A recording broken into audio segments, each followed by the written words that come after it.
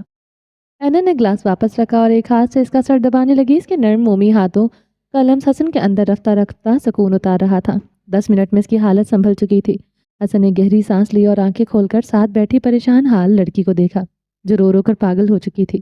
وہ ان 10 منٹوں میں 12 بار میں بے حال سی ہو چکی تھی۔ اس کی آنکھیں سرخ تھیں اور چہرہ بے رونق۔ اللہ معاف کرے ابھی بیوہ نہیں ہوئی ہو جو یوں رو رہی ہو۔ حسن نے ہنسی دبائے بغیر اس کو چھیڑا۔ اینا جو کہ بس جھول جھول کر اس کا سر دبا رہی تھی، اس کی بات پر وہ اچانک رکی۔ اس نے اپنی آنکھیں رگڑی اور دیکھا تو وہ مسکرا رہا تھا۔ اینا نے بے یقینی سے اس کے چہرے کا سکون دیکھا۔ وہ شخص کیا تھا؟ کیا وہ انسان تھا یا پھر کوئی اور مخلوق؟ اینا سوچ کر رہ گئی، مگر اگلے ہی لمحے حسن کی بات پھر سے یاد آئی تو اینا کی ناک سرخ ہو گئی۔ اس نے حسن کا گلا پکڑ کر دبا دیا۔ میں تمہیں خود مار ڈالوں گی۔ اس کی آواز لرز رہی تھی۔ حسن کا کہکا لگا کر ہنس دیا۔ اینا کی گرفت اس کے گلے پر ڈھیلی پڑ گئی اور وہ وہیں اس کے سینے پر ڈھسی گئی۔ I'm sorry، حسن نے اس کے بال سہلائے۔ میں سوچ بھی نہیں سکتی تھی یہ ایسا کچھ۔ کافی عرصے بعد ہوا ہے نا، اس لیے شاید۔ وہ مدھم سے لہجے میں بولا۔ تم اس کا علاج کروا لو پلیز۔ اینا کے آنسو اس کی شرٹ بھگو رہے تھے۔ میں ابھی مرنا نہیں چاہتا، میں تمہارے ساتھ ایک گھر بنانا چاہتا ہوں، میں تمہارے ساتھ جینا چاہتا ہوں، میں زندگی سے کچھ احتساب کرنا چاہتا ہوں، میں اپنے خساروں کا ازالہ چاہتا ہوں، تمہارے ساتھ ایک گھر چاہتا ہوں۔ وہ اس کے بال سہلاتا ہوا بڑے سادہ سے الفاظ میں اس کو بتا گیا تھا کہ وہ کیا چاہتا ہے۔ وہ اپنی زندگی مختصر کرنے کا رسک نہیں لینا چاہتا تھا۔ وہ لالچی ہو چکا تھا، وہ خود غرض ہو گیا تھا۔ اینا نے چہرہ اوپر اٹھا کر دیکھا۔ حسن نے مسکرا کر اس کے آنسو صاف کیے۔ مزید رونا ہے یا پھر میں چینج کر لوں؟ اس نے ایک نگاہ اپنے ڈریس پر ڈالی جو کہ اب آفس جانے کے قابل نہیں رہا تھا۔ اینا نے اس کو گھورا۔ اف، یہ گھوریاں۔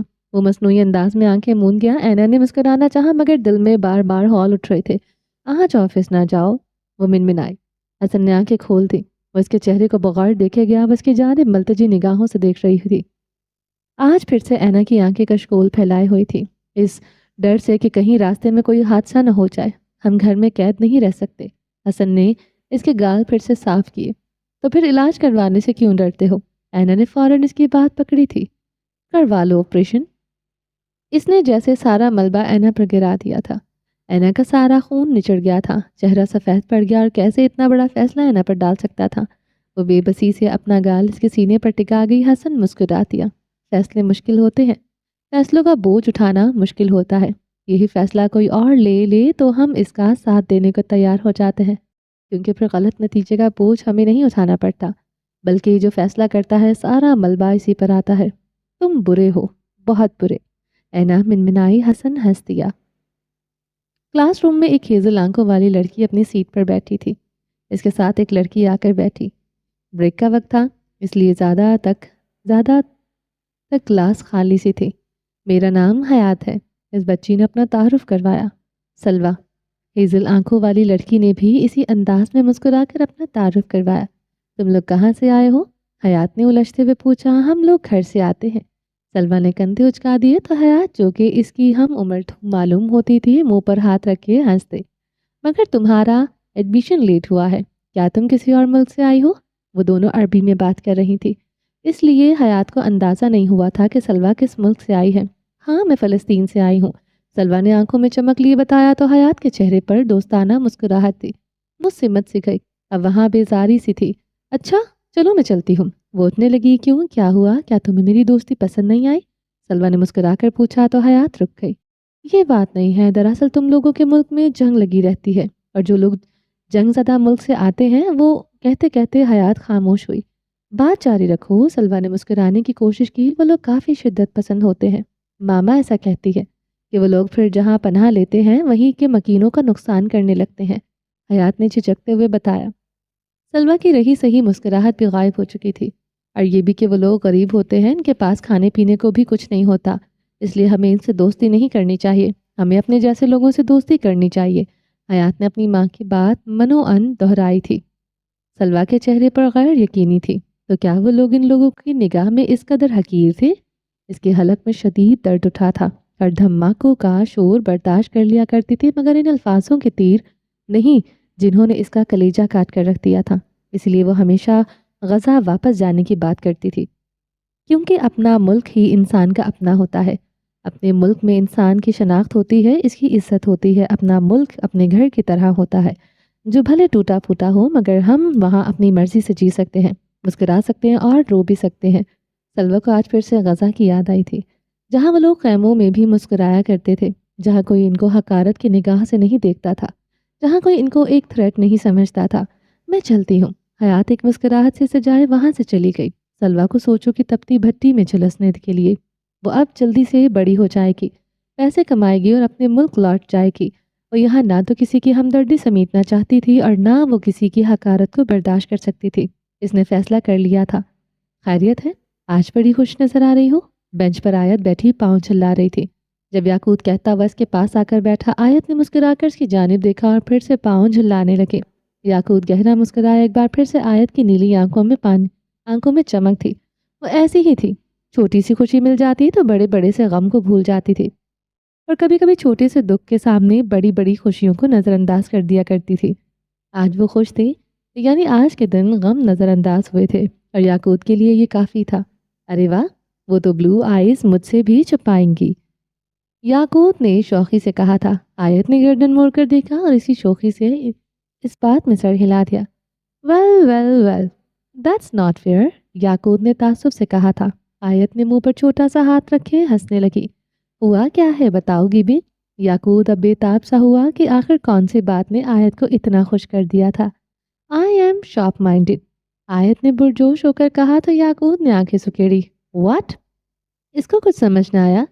مرجان کہتا تھا نا کہ گیمز کھیلنا شارپ مائنڈڈ لوگوں کا کام ہوتا ہے، تو اب میں بھی گیمز کھیل رہی ہوں، اور کل رات میں نے ایک ٹاپ 10 میں موجود کھلاڑی کو ہرا دیا۔ اس کے انداز میں عجیب شوخی اور اعتماد سا تھا۔ یاقوت اس کی بات پر مسکرائے جا رہا تھا۔ اب تو مجھے یہ گیم بورنگ لگنے لگی ہے، آج کوئی مشکل سے گیم کھیلوں گی، وہ مسکرا کر بتائے جا رہی تھی۔ واہ، یہ تو بہت اچھی بات ہے، اور میں پہلے سے جانتا تھا کہ آیت شارپ مائنڈڈ ہے۔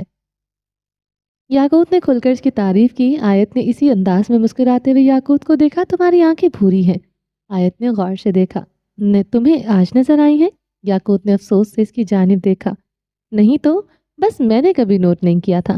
مرجان کی بلیک ہے، ڈارک، بالکل کسی بلیک ہول کی طرح، آیت نے کہتے جھرجھری سی لی۔ Black hole? یاقوت اس کی بات پر ہنس دیا۔ ہاں، مجھے لگتا ہے اس کی آنکھیں چیزوں کو اپنی جانب کھینچتی ہے، یعنی وہ نگل لینا چاہتی ہیں ہر چیز کو۔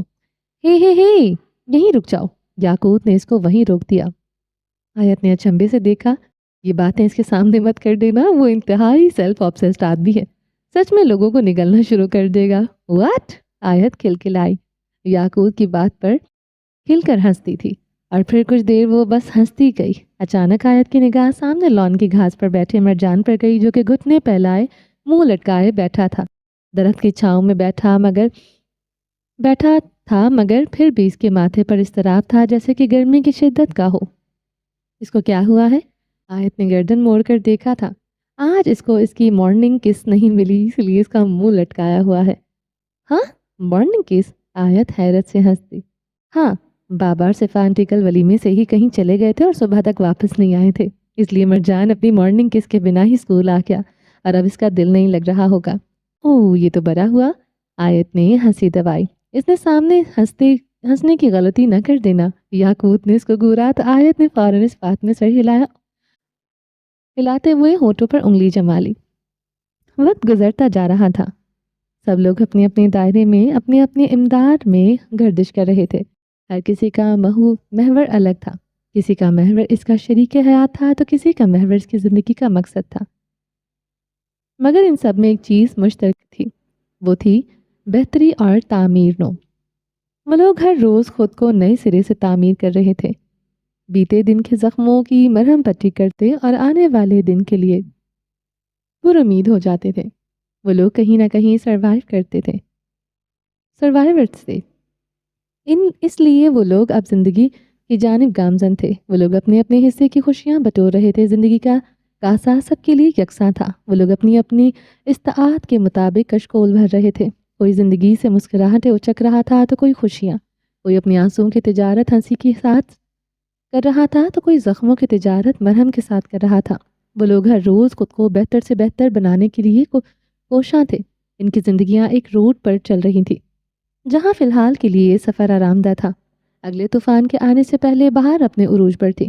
آج اس کا آخری پیپر تھا۔ وہ پیپر دے کر کالج گیٹ پر ہی کھڑی تھی، سیاہ عبایا اور سرمئی حجاب میں۔ وہ ایک کندھے پر اپنا بیگ لٹکائے دوسرے ہاتھ میں بندھی گھڑی کو بار بار دیکھ رہی تھی۔ دھوپ بھی بڑھ رہی تھی، اس کی آنکھیں مسلسل کسی کی متلاشی تھیں۔ اسی دوران ایک سیاہ گاڑی آ کر رکی تو صفا کے تنے اعصاب ڈھیلے پڑ گئے۔ اندر سے وہ ایک سیاہ پینٹ اور سیاہی ڈریس شرٹ میں ملبوس، ایک ہاتھ میں موبائل اور دوسرے میں چابی پکڑے باہر نکلا۔ کچھ فاصلے پر آ کر اس نے دفتن سر اٹھا کر دیکھا تو وہ سامنے سینے پر بازو لپیٹے کھڑی تھی۔ ابراہیم نے موبائل پر وقت دیکھا تو اس نے منہ کا زاویہ بنایا۔ صفا نے رخ پھیر لیا۔ ابراہیم مسکراہٹ دبائے آگے بڑھایا۔ کیسا ہوا پیپر؟ وہ آتے ہی اس کے موڈ کو نظر انداز کیے پوچھنے لگا۔ صفا بنا کوئی جواب دیے آگے بڑھ گئی۔ ابراہیم کچھ پلوں کے لیے اس کو جاتا دیکھ کے گیا، پھر سر چھٹک کر مسکراتا ہوا اس کے پیچھے ہو لیا۔ وہ گاڑی کے پاس آ کر رکے۔ ابراہیم نے جلدی سے آگے بڑھ کر ڈور اوپن کیا۔ وہ کسی مغرور سی شہزادی کی طرح گاڑی میں بیٹھ گئی۔ ابراہیم دوسری جانب سے آیا اور بیٹھ کر اس کے تاثرات بغور دیکھنے لگا۔ گاڑی کا اے سی آن کیا جو کہ پہلے بھی آن تھی تھا۔ بس اترتے وقت اس نے گاڑی بند کی تھی کیونکہ اس کو لگا تھا کہ پیپرز ابھی ختم نہیں ہوا ہوگا، مگر یہاں آ کر پتہ چلا کہ کالج تو تقریباً خالی ہو چکا تھا۔ ابراہیم نے ایک چاکلیٹ شیک کا گلاس اس کی جانب بڑھایا۔ صفا نے تڑک کر اس کی جانب دیکھا۔ میرا خون پھر کبھی پی لینا، فی الحال اس سے کام چلا لو پلیز، ابراہیم نے محتاط سے انداز میں کہا۔ صفا نے ہونٹ کھینچ لی۔ پلیز، ابراہیم نے وہ گلاس اس کی جانب بڑھایا تو صفا نے احسان جتانے کے انداز میں وہ گلاس تھام لیا۔ اب وہ سپ سپ پی رہی تھی۔ ٹھنڈا شیک پی کر اس کا غصہ جیسے اڑن چھو ہوا تھا۔ اس نے سکون سے آنکھیں مون لی۔ ابراہیم کچھ پل اس کو دیکھ کے گیا، پھر اس کا سارا غصہ زائل ہوتے دیکھا تو مسکرا کر گاڑی چلا دی۔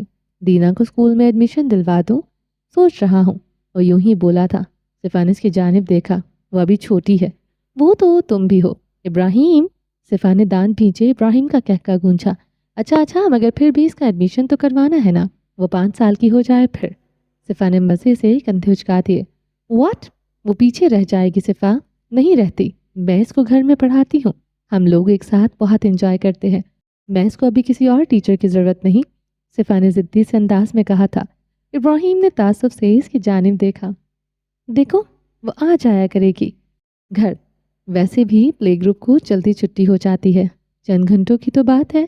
ہرگز نہیں، صفا نے اس کو گھورا اور خالی کلاس ہولڈر میں رکھا ہوا۔ پاگل نہ بنو، بس سمجھ لیں کہ پاگل ہی ہوں۔ اچھا تم دینا کو اسکول جانے دو، پرامس ایک اور دینا دلا دوں گا، اس نے مسکراہٹ دبائے کہا۔ ایک کی بجائے بے شک 4 لاتے، مگر میں اپنی دینا کو دور نہیں کروں گی، وہ روانی میں کہہ گئی، مگر اگلے ہی پل اس کی بات سمجھ آئی تو صفا کا چہرہ سرخ ہوا تھا۔ اس نے ابراہیم کی جانب گھورنے کی کوشش کی تھی مگر پلکیں جھکی رہی تھی۔ ڈیل؟ وہ مسکراہٹ دبائے اس کو چھیڑ رہا تھا۔ خاموش ہو جائیں۔ اچھا اگر 4 آ جائیں تو پھر دینا کو جانے دو گی؟ اے بو! صفا کو کچھ مل نہیں رہا تھا، وہ اٹھا کر اس کے سر میں دے مارے، اس کی حالت دیکھ کر ہنستا جا رہا تھا۔ کچھ دیر بعد گاڑی رکی تو صفا نے چونک کر دیکھا، وہ ایک شو روم تھا۔ یہاں کیوں آئے ہیں؟ صفا پوچھتی رہ گئی۔ ابراہیم اٹھ کر اس کی جانب آیا اور اس کی جانب کا ڈور اوپن کیا۔ صفا نے الجھ کر دیکھا۔ اس سے پہلے کہ وہ کچھ کہتی، ابراہیم نے اس کا ہاتھ تھام کر اس کو باہر نکالا۔ وہ الجھی چیز کے ساتھ چلی آئی۔ وہ لوگ اب گاڑیوں کے کلیکشنز دیکھ رہے تھے۔ ابراہیم آپ گاڑی لے رہے ہیں؟ وہ بھی دلچسپی سے گاڑیاں دیکھ رہی تھی۔ ایک سے بڑھ کر ایک لگژری گاڑی موجود تھی۔ ہاں ہم گاڑی لے رہے ہیں، ابراہیم نے چلتے ہوئے ہی بتایا۔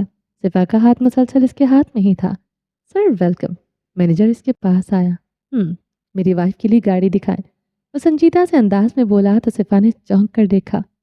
فیچرز اسموتھ ہونے چاہیے، ایسی گاڑی جو لیڈیز کے لیے سوٹیبل ہو، خاص کر کہتے ہوئے ابراہیم صفا کے کان پر جھکا، میری چھوٹی سی بیوی کے لیے سوٹیبل ہوں۔ صفا نے ابراہیم کو گھورا۔ مینیجر ان لوگوں کے لیے آگے بڑھ گیا۔ صفا کسی بچے کی طرح پرجوش تھی کہ آج فائنلی اس کو گاڑی مل جائے گی۔ کافی دیر خوار ہونے کے بعد ابراہیم کو ایک گاڑی پسند آ گئی تھی۔ وہ سیاہ تھی، سلیک سی گاڑی جو بظاہر لگژری گاڑی معلوم ہوتی تھی۔ یہ کیسی ہے؟ اس نے ساتھ کھڑی صفا کی رائے مانگی۔ یہ مہنگی ہوگی بہت، آپ مجھے سوزوکی دلا دے، اس نے فوراً پیشکش کی۔ ابراہیم نے لب بھینچ لیے۔ اس نے ایک نظر مینیجر کو دیکھا اور پھیکا سا ہنس دیا۔ میری وائف کو مذاق کرنے کی عادت ہے، اس نے بے چارگی سے کہا تو مینیجر بھی ہنس دیا۔ صفا نے حیرت سے دیکھا۔ وہ لوگ اندر آفس میں چلے گئے۔ کچھ ہی دیر میں ڈیل سائن ہو گئی اور صفا قریشی ایک لگژری گاڑی کی مالک بن چکی تھی۔ نام کے خانے میں صفا قریشی درج تھا۔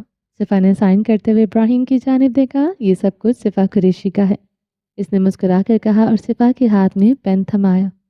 صفا نے اس کو ناسمجھی سے دیکھا اور پھر آخر کار سائن کر دیے۔ وہ لوگ باہر نکل آئے۔ سر شام تک گاڑی آپ کے گھر پہنچ جائے گی، مینیجر نے کہا تو صفا نے منہ بسور کر ابراہیم کی جانب دیکھا۔ کیا؟ ابراہیم نے صفا کی جانب دیکھا۔ میں اپنی گاڑی میں جاؤں گی، صفا نے کسی بچے کی طرح ہی فرمائش کی۔ ڈرائیو کرنی آتی ہے؟ وہ ہنس دیا۔ ہاں نا، آپ کو ساتھ بٹھاؤں گی صرف آج کے لیے۔ واہ، یعنی میری جان کی دشمن بنی ہوئی ہو۔ اللہ اللہ ابو، وہ خفا ہوئی۔ کیوں؟ جاؤ، بھول جاؤ ڈرائیونگ کو، اور ویسے بھی یہ تمہیں ریزلٹس کے بعد ملے گی ڈرائیور کے ساتھ، اس نے سخت انداز میں کہا تھا۔ صفا کا منہ کھل گیا، اس کی ساری خوشی پر پانی پھیر دیا گیا تھا۔